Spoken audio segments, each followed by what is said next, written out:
It turns out Saddam Hussein did possess a weapon of mass destruction, and he used it in a slaughter that few people have heard of until now. After the Gulf War in 1991, Saddam spent untold millions on a weapon designed to exterminate an ancient civilization called the Medan, also known as the Marsh Arabs. They lived in Iraq between the Tigris and Euphrates rivers, where many biblical scholars place the Garden of Eden. But if this was the place where man fell from grace, Saddam showed just how far man can fall. In a spectacular feat of engineering, he used water in a strike against his own people that not even an atom bomb could match. Back in 2009, we journeyed there with an American engineer who's resurrecting this magical land that was turned to dust by Saddam's secret weapon. The story will continue in a moment.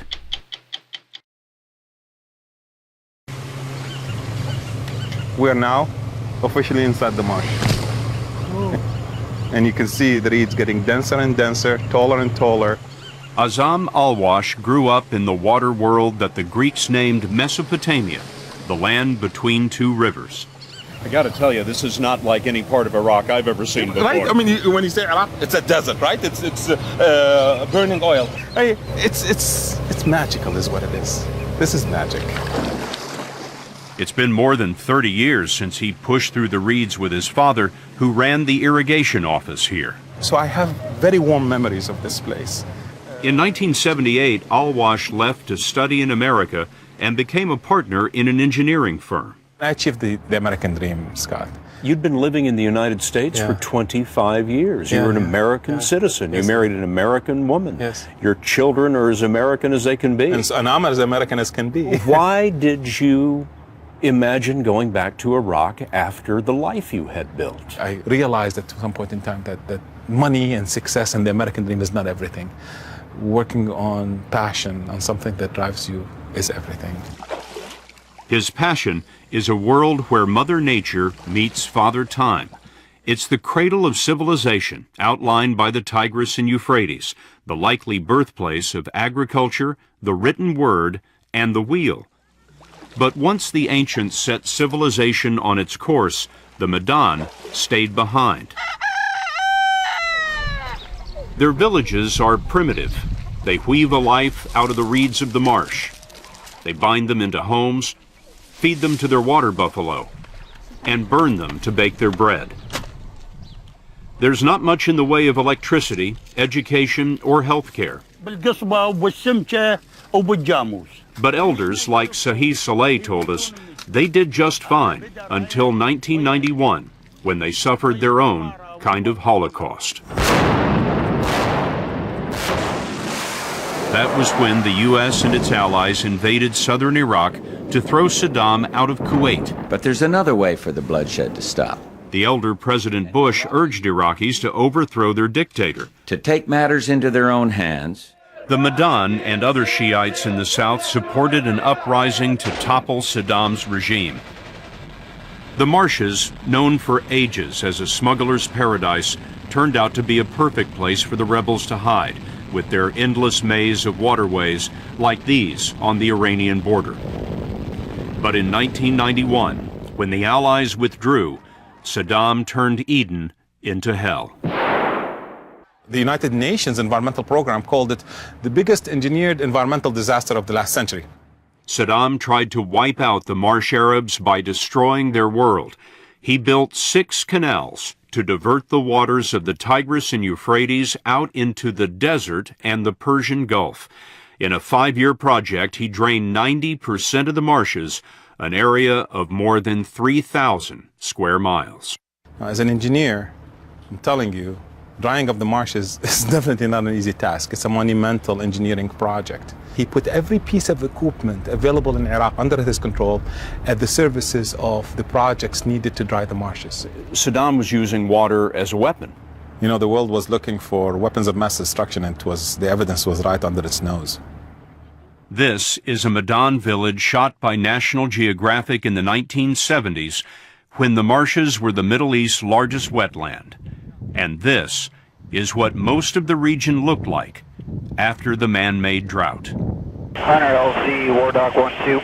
To get a sense of the scale of the engineering project, we went to have a look with the Illinois National Guard's 106th Aviation Wing. Maintain 200 feet. That's one of Saddam's canals, designed to capture the water, carry it past the marshes, and dump it in the Persian Gulf. One embankment runs through the middle of the picture, but this man-made canal is so wide you can hardly see the other side more than a mile away. In fact, it's wider than the Euphrates itself. It's an unbelievable engineering achievement. This is my first time seeing it from the air, this close up, and it is spectacular. No one will ever know how many lives were lost and how many families were left in misery by the genocide that followed. They didn't even wait for nature to die a natural death. As soon as the embankments were finished, they put light to the reeds of the marsh. Set fire to the reeds. Set fire to the reeds. The cradle of civilization. Where Eden was desiccated. Dead. We met some of the survivors, like Sheikh Hassan, returning to the rubble left by Saddam's army. What happened to the village after everyone was ordered out? I mean, what happened to this house? The government gave us 3 days to get out before the tanks came and crushed our houses. They destroyed about 180 houses in the area. Hassan told us that many of his tribesmen were found in mass graves. Across the region, thousands were killed. About 100,000 were forced from their homes. But then, 12 years later, when Saddam fell, Azam al-Wash helped launch a counterattack on the Fortress of Drought. We're coming to it right there. Oh, this is where you knocked the hole in the dike. That's right. So you brought heavy earth-moving equipment in and knocked a hole in what Saddam's engineers had built. Indeed. I got the last laugh. It was the beginning of his group called Nature Iraq that has developed a plan to restore the marshes. The thing is, it was a small hole. As the water started flowing, it started digging its own passageway. You just had to break it. Just let the water start going. So the Euphrates just pushed its way through there once you broke it? Yes, once you let the water go in, it just makes its own way. Al-Wash's travels can be dangerous. This is still a war zone. We traveled with a security team lent by the Italian Ministry of Foreign Affairs and with a squad of Iraqi police. Oh, the IP is following us. They found us, yeah. Al-Wash wasn't sure that just reflooding the barren earth would resurrect what was lost. But when we traveled deeper into the marshes, we saw what's sprung up since the waters returned in 2003. There. Oh, look at that. Look at that. We have entered another time. This is the water world. In the middle of the desert. Wow. All these houses built with nothing but reeds. Without reeds, you can't have this way of life. Reeds are the skeleton of these people's lives. The House of Reeds is called a mudif. Al-Wash wanted one as a meeting hall for his project, and we were there to watch the construction. It's made of nothing but reeds bound by reeds. The arches are planted in the ground and pulled into shape. Then woven mats cover the top. Al-Wash's mudif is 15 feet tall and 70 feet long. It's where we did our interview and where one of the village elders came to entertain us. Have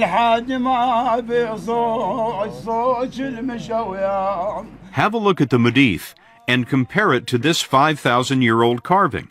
Turns out they do build them like they used to. Near the marshes, the Sumerians erected this temple at the city of Ur. The Sumerians thought the marshes were so important, they wrote a story about them. The story goes that the gods grew angry at man, so they sent a deluge to cover the earth. One of the gods thought that was a terrible idea, so he warned one man to build a boat and save all the animals.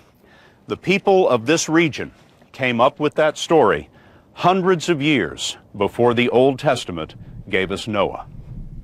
The city of Ur is said to be the birthplace of Abraham, the father of Judaism, Christianity, and Islam. Now his descendants are returning to a life that he might have recognized.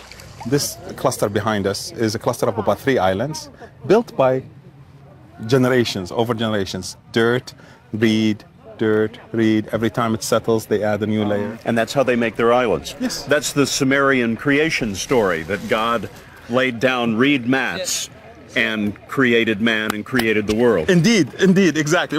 They took it from their lives, and of course the gods live the way they do, and this is Eden.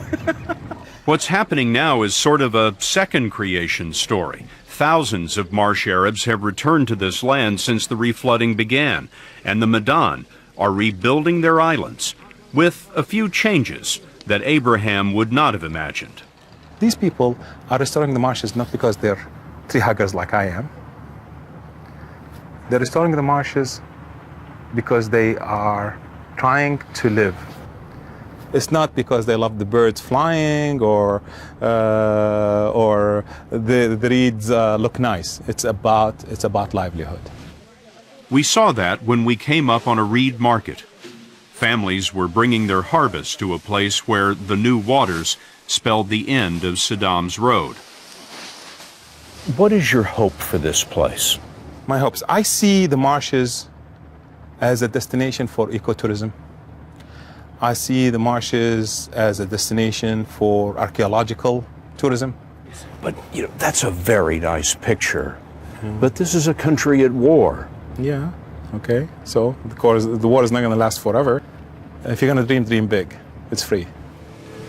Al-Wash is lobbying Parliament to make his boyhood home Iraq's first national park. But no matter how big the dream, the marshes will never be what they once were. Upstream, as far as Turkey and Syria, there are more than 30 dams diverting water. There's a serious drought right now, and oil has been discovered here. Exploration will surely follow. Still, about 50% of the marshes have been reflooded. The land of civilizations past has a future again. Since our story first aired, Al-Wash has been working to build an ecotourism camp in the marshes and is planning to welcome his first visitors next March.